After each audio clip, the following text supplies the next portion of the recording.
nga beesimbyewo okuvuganya ku bwa President bayingidde wiiki ey'okubiri nga basagula akalolo. Omwogezi wa poliisi mu ggwanga Kituuma Lusoke asinkanye bannamawulire okubabuulira kampeyini bwe zitambudde. Kituuma ategeezezza nti okunoonya akalolo kukyatambula bulungi wadde nga waliwo obumulumulu obutonotono.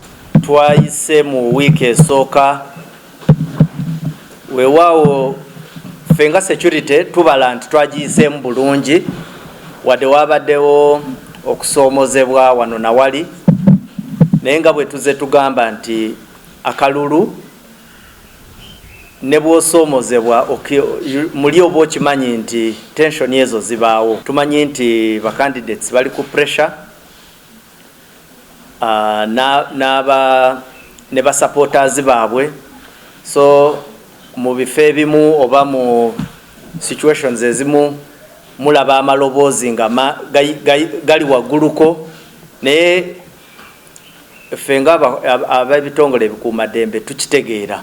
Ategeeza nti obuzibu obusinga obunene be beesimbyewo abamu abatayagala kuyita ku nguudo eziba zibalambikiddwa. Tusaba bwe muba mugenda kalulu amini ku laari mutambule mugendeyo, muvuge gundi zamwe mugendeyo, naye bino ebya candidate okujja oba agenda maybe nga tugambe nti agenda mubende okucampaigninga naye processions azitandikira Kampala.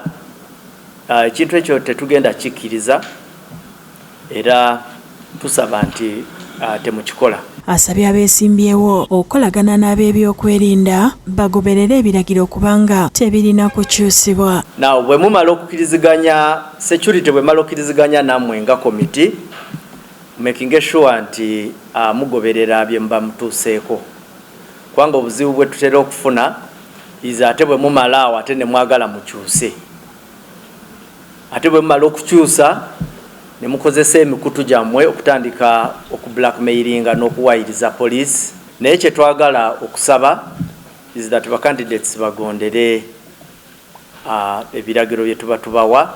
Mutebi Sulaiman yakusakidde kulire lino ku Rabukedde TV.